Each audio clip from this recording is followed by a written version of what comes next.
Santa e abençoada noite, queridos e amados combatentes. Como é que vocês estão? Vocês que chegaram aqui agora, por favor, já deem um like de vocês, tá bom? Já compartilhe, já manda o link, Luíra, compartilha. E hoje um tema muito importante, um tema que surgiu de inspiração, não foi, Luíra? Família como centro de amor. Eu dizia pra Luíra, Luíra, qual o tema? Como é que nós vamos falar? Eu digo, Luíra, pensei nesse tema. E esse tema surgiu, sabe de quê? De família como centro de amor, como esse centro de amor, como esse centro que exala amor, né, Luíra? Eu dizia, Luíra, eu olhava para a família do fundador e refletia isso, que nossa família ela tem que ser muito forte no amor. Ela tem que ser muito centrada no amor. E juntos, então assim, enquanto família, nós temos... Veja como é interessante, quando eu refletia, eu dizia, Luíra, veja como é interessante, ela tem que ser centrada, ela tem que ser fechada dentro de si, no sentido de quê? De alimentar o amor, de fortalecer o amor, sobretudo, né, primeiro vindo esse amor a Deus, mas ela não é aquela família centrada que fica só para si, não. Ao mesmo tempo que ela se fortalece entre si, com seus membros, não sei se estou me fazendo entender, ao mesmo tempo que ela se fortalece, que ela se centra nesse amor, Luíra, ela expande também. Por quê? Porque ela vai inspirar outras famílias. Ela vai ajudar outras famílias. Não sei se vocês estão entendendo, se Luíra compreendeu, né, Luíra, o que eu queria dizer. Mas é nesse sentido. Família como centro de amor, de fortalecer-se no amor, seus membros têm que ser muito fortalecidos no amor, para que aí ela consiga expandir amor, transbordar amor, como a gente gosta de falar aqui no nosso dicionário, no dicionário dos combatentes, né? Ela se fortalece centrada, mas ela transborda amor. Ela transborda amor para salvar outras famílias, para ajudar outras famílias. Era isso que a inspiração me vinha. Eu digo, nossa família tem que ser assim.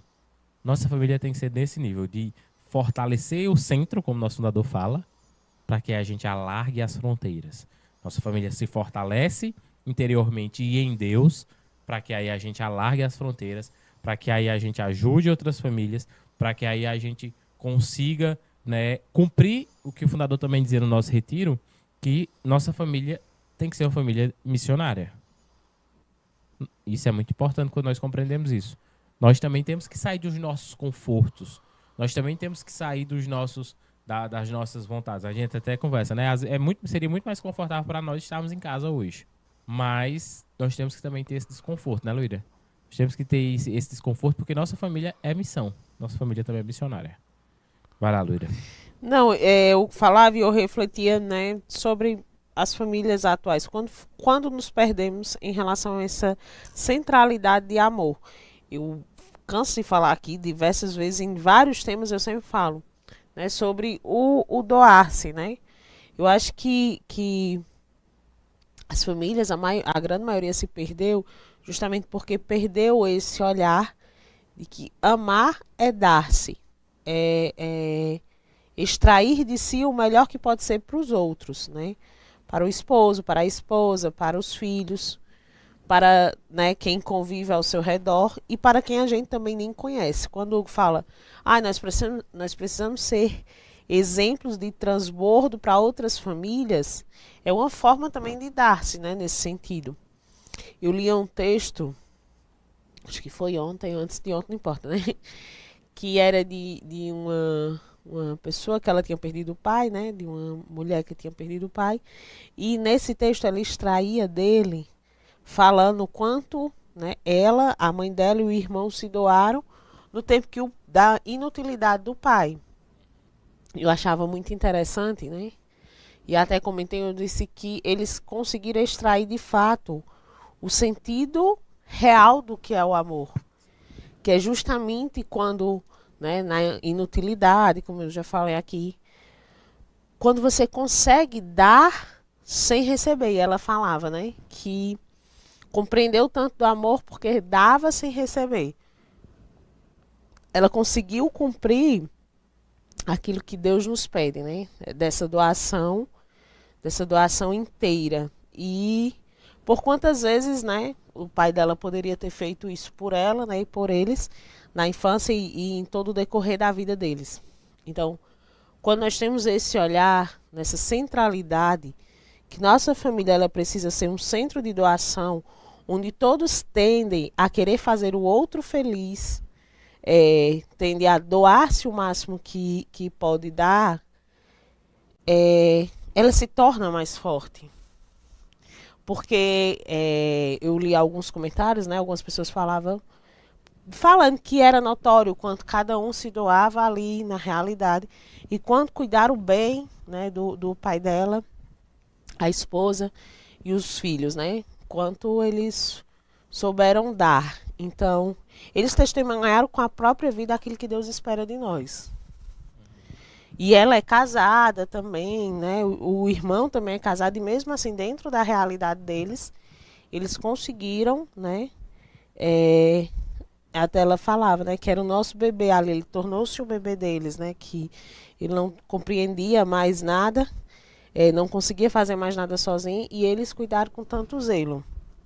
Então, a vida deles ali, o que eles fizeram ali, serviu de testemunho para outras famílias. Serviu de testemunho para outras casas, né, para outras realidades. Então, esse é o próprio evangelho, né, vivenciar na prática aquilo que Deus espera da gente. Quantas pessoas às vezes a gente se perde, né, no que Deus nos pede e no que realmente nós damos, né? Então, eles conseguiram dar o que Deus esperava. É verdade. E dar essa resposta para Deus faz toda a diferença, né, nas nossas vidas. Se essa resposta do que Deus espera de nós é uma graça enorme, né?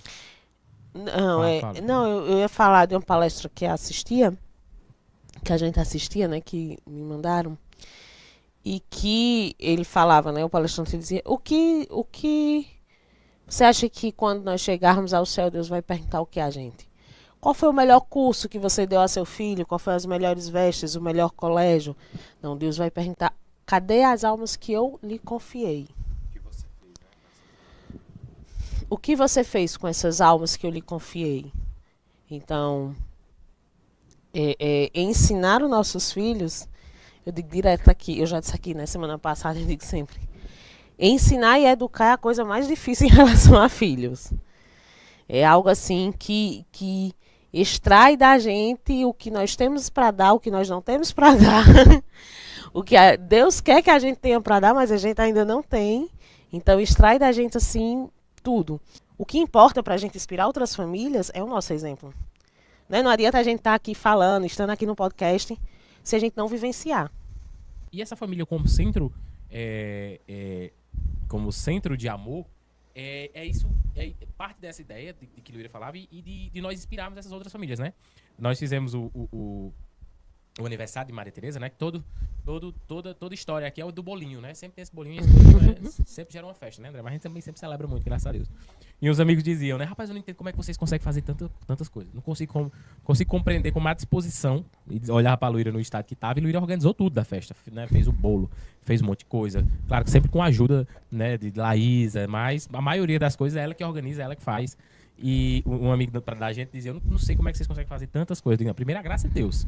Né? Primeiro, a graça de Deus que nos dá essa força, enfim, nos coloca pessoas muito boas, enfim, ajudas e tudo, a comunidade. Mas primeiro, a graça de Deus e essa disposição que o Senhor nos dá para fazer, né, Luíra? Porque se a gente olhar, se a gente for parar para pensar e para calcular, não bate, né? Não bate. E aí a gente enxerga também como Deus realiza esse extraordinário nas nossas vidas, como Deus nos faz, aquilo que nós falávamos aqui, também inspirar outras famílias que às vezes a gente nem imagina que está inspirando, que está ajudando, que está, né? E assim, não importa. O que importa é ajudar também, dizer assim, não, às vezes a pessoa diz assim, não posso fazer, mas não, tem pessoas ali que fazem, então eu posso fazer. Como eu dizia, essa inspiração desse tema de hoje saiu de olhar para a família do fundador e ver também como uma família centrada no amor, ela consegue ser forte interiormente, dentro dela, e ela consegue também inspirar outras famílias, inspirar outras casas, inspirar outras pessoas também. E que nossa família seja assim, que sua família, todos vocês que assistem, quem vai nos assistir, que sua família também consiga ser essa fortaleza de amor dentro dela, bem fortalecida, mas que ela consiga também ajudar outras pessoas, né? Dizer, ó, aquela família combatente ali, ela também ajuda outras pessoas, ela consegue seguir a missão dela também para ajudar outras pessoas. Eu não lembro, Luíra, eu li algum texto um texto acho que era de Santo Agostinho, que ele dizia o seguinte: ser fiel nas pequenas coisas não lembro, mas ele dizia mais ou menos assim, que ser fiel nas pequenas coisas é algo grande, Porque às vezes pode ser até simples, né? E a gente sabe que o simples não é fácil. Mas ser fiel nas pequenas coisas é algo grande. Porque às vezes a gente deixa de lado essas pequenas coisas aqui, né? Que a gente sabe que essas pequenas renúncias diárias, às vezes essas pequenas concessões, na verdade, diárias, elas geram grandes coisas. Assim como essas pequenas renúncias, essas pequenas fidelidades, essas pequenas coisas que a gente vai dizendo não, tem algo de grande ali. Porque às vezes, eu não vou, a gente, né, às vezes, não vou ligar pra isso porque é pequeno, eu já tô aqui. Não, mas cada pequena coisa dessa, cada porção pequena que a família vai dizendo não, que a família vai dando a Deus o lugar central dele, vai rezando ali o texto, vai sendo fiel na rotina espiritual. Cada pequena coisa que você vai sendo fiel, isso tem algo de grandioso. Por isso que o nosso nadador fala tanto dessa nossa rotina espiritual, por isso que o nosso nadador fala tanto que é importante nós estarmos preparados, fortalecidos. Por quê? Porque pequenas coisas, pequenas atitudes, né, pequenas mesmo, tem algo de grandioso nisso, tem algo de grande naquilo. Tem algo que vai formando algo sólido lá na frente. Não, e é isso mesmo, e isso, né, a gente observa em relação às crianças, né, a gente percebe que o quê? Para formá-los seria muito, muito mais fácil, seria bem mais fácil se a gente formasse eles só em coisas extraordinárias, né, mas o que eles de fato aprendem ali no dia a dia, no nosso cansaço, no nosso ordinário, é que vai formar eles, né, ali na hora que estão brigando, na hora que a gente vai perdendo a paciência, na hora que às vezes a gente não quer ver aquela briga, aquela coisa errada que estão fazendo. Não, vou deixar passar, porque eu já sei. Dá vontade, né? Dizer assim, não vou ver não, porque já briguei demais. Não, já briguei tanto. Aí a consciência pesa, né? A gente sabe, não, tem que formar, tem que dizer, né? Tem que dizer não é assim, volta, vem. Aquele brinquedo que tá jogado ali, você pensa, não, é melhor eu apanhar do que eu passar 20 minutos brigando pra esse brinquedo sair dali. Aí você pensa, não, mas tem, porque para apanhar um brinquedo, para brincar é tudo muito bom, mas para apanhar depois, aí eu digo, Hugo, venha. Aí é a hora de Hugo brigar, viu, Andréia? É porque eu já disse a ele que ensinou a brincar derrubando tudo, então ele tem que ensinar. Não, olhem como são, viu? Bento, nosso mais velho, todas as noites, sem exceção, ele só vai dormir depois que leva reclamação. Toda noite, que ele é o inimigo maior do fim. Né? Não quer ver fim na brincadeira. Não quer ver fim, ele diz que não quer dormir, que não gosta morrendo de dormir. Morrendo de sono, mas não quer se entregar, né? Porque, engraçado, eu que falava isso, eu não gosto de dormir, não. Dormir a gente perde tempo. Aí, tu lembra que eu falava isso? Hoje em dia só o que a mãe quer, dormir. Tá igual a gente, né? Umas amigas falando que o que mais sofreu na maternidade foi a questão da privação do sono. Eu disse, não, eu acho que eu não sofri tanto com isso. Acho que por conta que eu nunca fui de dormir muito, então pra mim não pesou tanto nesse sentido, né? Que outras coisas pesam mais em mim do que isso. Ai, toda noite a mesma briga, toda noite a mesma ladainha. Aí eu conversei hoje com ele. Disse, Bento, hoje eu não vou brigar com você. Você pode berrar, pode fazer o que for. Eu não vou brigar com você, eu vou chamar seu pai e hoje quem vai brigar com você é seu pai, porque hoje essa briga eu não vou pegar com você. Lá vem o Hugo. Aí liguei para o Google, vem aqui conversar com o Bento. Aí pronto, eu vou colocar, porque a gente coloca eles para dormir para depois cada um ir pro seu lugar, né? Eu disse, pronto, se você não dormir, você vai ficar ali sozinho. Aí foi, não foi, aí ficou aí, se acalmou. Aí, José Maria querendo conversar. E José Maria morrendo de sono, né? Mas, ao final, José Maria ainda dorme primeiro que ele. E lá, mamãe, eu estou bem quieto, viu? Eu disse, tá bom, eu estou bem quieto, viu? Com medo de ficar sozinho. Mas, tipo, a gente poderia muitas vezes esperar que ele chegasse ao limite do sono dele. Né? Isso poderia me desgastar menos do que ficar ali repetidamente, todo santo dia, falando que ele precisa dormir. Porque também ele precisa dormir muito. Do mesmo tempo que ele é intenso para brincar, ele é intenso para dormir. Quando ele vai dormir, ele dorme de 11 a 12 horas seguidas. Mas, às vezes, seria muito mais fácil para mim não me desgastar brigando com ele, falando que... Mas eu sei da necessidade dele. A necessidade dele é que ele durma cedo. É que ele durma bem. Então, toda noite... Um dia ele vai parar de brigar para dormir, em nome de Jesus. E nós vamos aprendendo também a lidar, né? Vamos tentando lidar. Já, né? Esses lares que São José Maria Escrivá dizia, né? Lares luminosos e alegres, né? Ele dizia isso, eu sempre gosto de falar isso, né? Quando vou falar para famílias, quando a gente quer convidar também para algumas palestras. São José Maria Escrivá dizia que nossos lares eles devem ser luminosos e alegres. Lares luminosos porque carregam uma luz, né? Não própria do lar, da família, não. A luz que é Cristo. Nossos lares são luminosos porque tem a luz de Cristo. É forte, né, Andréia? Nossos lares são luminosos porque tem uma luz e devem ter essa luz, que é a luz de Jesus, né?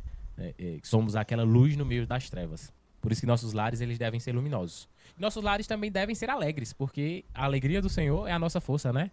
Não, e quando você falava, antes de você falar de São José Maria, eu me recordava, né, que ele fala para deixarmos rastro de santidade por Sim, onde passarmos. E assim, cada um dentro da sua realidade pode ser esse testemunho de vida e de conversão para as outras pessoas. Nem todo mundo vai ser Geraldinho. Né? Já pensou se todo mundo fosse Geraldinho? Não tinha como. Como é que cada um tem sua forma de ser e de atingir? Às vezes, né, você, por ser farol, já iluminou quantas vidas? Justamente. Então, a gente não precisa... nem todo mundo vai para converter, né, para ajudar a conversão de outras pessoas. Nem todo mundo precisa estar, né, à frente e em palco. Né? O fundador, para chegar onde chegou, ele precisou de várias pessoas para ajudar ele. Então, sua família para iluminar, ela não precisa necessariamente ser conhecida nos 4 cantos da terra. E tem que ser. Claro, a gente sempre fala aqui e diz, temos nossas imperfeições, temos nossos defeitos, né? Mas São Francisco de Sales diz que nossa perfeição consiste em combater as nossas imperfeições, né? Então, se a gente está combatendo como verdadeiro combatente, nós vamos chegar lá. Nós caminhamos, né, Andréia? Caminhamos num caminho que nos conduzirá ao céu. Nós nunca podemos esquecer isso, né? Para ser farol em casa. E a gente sabe que é difícil. A gente sabe que com aqueles que nós convivemos, que às vezes não acreditam na nossa transformação, que às vezes não acreditam que nós podemos e tivemos ali uma experiência com esse mover, com os combatentes, com tudo que nós vivemos aqui. E às vezes o lugar mais difícil de evangelizar é em casa. Nós sabemos bem disso. Nós sabemos sim. Mas diga aí, Luíra. É porque em casa, né, é o lugar que todos nos conhecem de verdade. É onde a gente está sem nossas vestes. Literalmente, né? Nós estamos sem nossas vestes ali. Nós não temos como, né, esconder nossas fraquezas dentro de casa. É dentro de casa que a gente vai ter menos paciência. É dentro de casa que a gente vai mostrar mais nossa ira. Nossos defeitos estão expostos ali. E muitas vezes as pessoas que estão dentro da nossa casa, eles pensam que para que nossa conversão exista e para que nós de fato, né, tenha essa mudança de mentalidade, essa transformação de mentalidade, a gente precisa mudar totalmente. E nossa santificação, ela não nasceu pronta. É de cada dia, né? É de todos os dias. Dias. E assim, nossa santidade consiste na nossa imperfeição. Paulatinamente, é construída, né? Também. Justamente. E nós somos imperfeitos. Até os próprios santos que nós conhecemos, eles lutavam diariamente contra suas paixões, né? Contra seus pecados, suas paixões no sentido de pecados. Então, acho que era Santo Agostinho que falava, não lembro, que se Deus não me encontrasse pronto, me encontrasse lutando. Então, nós não vamos, né? Queríamos muito já estar prontos. Mas nós não estamos prontos. Nossa luta é diária, não tem como lá em casa, com 3 crianças grávidas, tá 100% maravilhosa como eu tô aqui. É muito bom estar aqui falando. É muito fácil vocês extraírem de mim o melhor que eu tenho. Não tem como extrair de mim, né, os meus defeitos, as minhas más inclinações. O que eu tô aqui falando é tudo muito maravilhoso. Mas quem me conhece a olho nu é Hugo lá em casa, são meus filhos. Então, evangelizar em casa, um dos pontos mais difíceis que eu creio que seja, é justamente por isso. Porque em casa você está totalmente despido. Ali são as pessoas que mais conhecem quais são suas fraquezas, quais são suas más inclinações, quais são suas paixões, quais são seus vícios, o que você precisa lutar. E ao mesmo tempo, é ali também onde se enxerga esse desejo também, porque você falava disso e eu achava que é interessante pontuar, que é ali também onde a gente enxerga esse desejo. Não, ali Luíra tá lutando. Ali eu enxergo que Luíra tá querendo ser melhor. Ali Hugo tá ali, mas ele também tá lutando. É ali também onde a gente enxerga a transformação. Porque o primeiro transbordar é com os de casa também. Né? Ao mesmo tempo que tem essa dificuldade, porque nós estamos ali, né, como você dizia, né, olho nu, digamos assim, mas é ali também onde nós tocamos também os nossos com esse nosso desejo de sermos melhores, com esse nosso desejo de aperfeiçoamento diário. É ali também, e é no seio familiar, onde a gente também pede desculpa, pede perdão, errei, falhei, pretendo não fazer mais, né? É ali também onde a gente também deve exercer e ser aquela grande escola de virtudes, né, Luiz? O que dificulta, às vezes, a gente ser dentro de casa é justamente isso. Porque, por exemplo, se eu for a primeira a dar o primeiro passo, vai ser mais difícil. Porque se eu estou me preparando, o outro ainda nem começou. Então, se o outro ainda não começou, como é que você vai esperar dele o que você ainda nem consegue dar totalmente, né? Às vezes a gente espera do outro o que o outro ainda não tem para dar. Sim. Né? Às vezes nem nós, justamente. Você que tá no processo ali já consegue. Mas a gente fazer, já né? começa a querer demais, né? Do esperar demais do outro. Então, é muita paciência. Eu acho que não tem como você conseguir, né, ser exemplo dentro de sua casa de conversão se você não tiver paciência. E paciência é uma das virtudes mais difíceis de se adquirir, principalmente no tempo de hoje, né? Ser paciente é muito difícil mesmo. Então, é saber que é todo dia um pouco, todo dia um pouco. Na história de São Carlos Acuti, a família dele não era convertida. Ele não era não era família de ir à missa. Começaram por ele, né? Eu acho que era o pai dele que nunca tinha ido, ou era raras vezes tinha ido. E ele era um jovem, da nossa idade, inclusive, acho que ele é de 93, né? Ou seja, ele ainda é mais novo que a gente. Eu sou de 91, você é de 92? Isso. Ele era um jovem de 15 anos. 15 anos a gente só tinha besteira na cabeça, pra não dizer outra coisa. E ele conseguiu ali, né, santificar a casa dele. E um grande exemplo, né? Em Filoteia, né, São Francisco vai dizer isso mesmo. Nós lutamos e combatemos para vencer. Nós combatemos diariamente, lutamos diariamente e caminhamos para a vitória também. Combatemos para darmos aquele pequeno passo a cada dia. Às vezes tem dia que a gente dá só um passo, tem dia que a gente dá 2, dá 3, dá 4. Mas eu lembrava também quando o fundador falava que a educação é algo diário, é algo todo dia, né? Dá até o exemplo do meu filho escova os dentes, e de novo, vai escovar os dentes, e de novo, e vai dizendo. Né? É nesse sentido. Guardar as devidas proporções é dessa forma também. É todo dia. Vamos fazer todo dia, vamos crescer, vamos aprendendo todo dia, evoluindo todo dia, sabendo que ali no nosso lar é o lugar de maior aprendizado e de maior desafio também, para mostrarmos a pessoa que nós queremos ser e que estamos sendo transformados aqui, né? Inclusive com essa quaresma, que é a batalha da nossa transformação. Né, Andréia? Não. Vai lá, Luíra. Não, o que falava aí, eu me recordava, né, da minha conversão, da minha caminhada de conversão. E hoje eu também vi um vídeo, achei interessante. Eu acho que eu ia mandar pra tu e não mandei, eu mando um monte de vídeo pra o Google ver 1%. O dia inteiro, viu, Andréia? É o dia inteiro. Não tem como, porque você descobrir que você manda também pra ela, né, Andréia? Então ela tá aprendendo com você. Andréia, eu não mando mais porque ele não olha, mas era interessante. Aí, já viu, Andréia? Aí falava assim, eram as pessoas correndo, né? E uns cansados de desistir, né? Ele falava, né? Que a persistência é mais importante do que a motivação, porque uns estavam motivados porque os outros estavam correndo. E o outro sabia o sentido de por que está correndo, né? Então, não que você não tenha que ter motivação. Mas o mais importante não é a motivação pelo qual você está correndo, mas a persistência da corrida, né? Do que você está fazendo. E eu me recordava, eu falando, né? Eu fazia memória. Eu nunca fui uma pessoa muito persistente nas coisas, né? Eu não tenho um histórico assim de quem sempre foi persistente. Mas foi algo que, né, eu vou conquistando diariamente na minha conversão e depois do meu casamento e da minha maternidade. Porque como eu falava, né, quando eu falava aí da escovação dos dentes, eu lembrava que todos os dias eu tenho que ensinar a mesma coisa para as crianças. Todo dia tem que escovar os dentes. Todo dia eu tenho que ensinar a mesma coisa para as crianças. Todo santo dia a mesma coisa. Todo santo dia a briga para dormir, todo santo dia hora de comer, todo santo dia é hora de tomar banho. E eu acho ele extremamente paciente, extremamente persistente. Você vê, né? Você vê como a graça de Deus também ela age em nós assim, né? Para quem não tinha essa virtude, hoje enxerga. Por exemplo, eu enxergo muito essa virtude em Luíra, da persistência, da paciência, da insistência. E isso nunca foi Construir característica. E muitas vezes a gente. Justamente. Seu, né? E às vezes a gente vê, né, uma qualidade que não veio de graça pra gente. Porque assim, a gente tem inclinações para coisas boas e para coisas ruins. Claro. E cada uma tem o seu tipo de inclinação. Para uma pessoa ser persistente pode não ser tão difícil quanto para mim. Sim. Como algum pecado meu pode ser muito difícil para mim, para outra pessoa é algum pecado que ela conseguiu se livrar ou que nunca nem teve. Verdade. Entendeu? Verdade. Então, para cada pessoa é de uma forma diferente.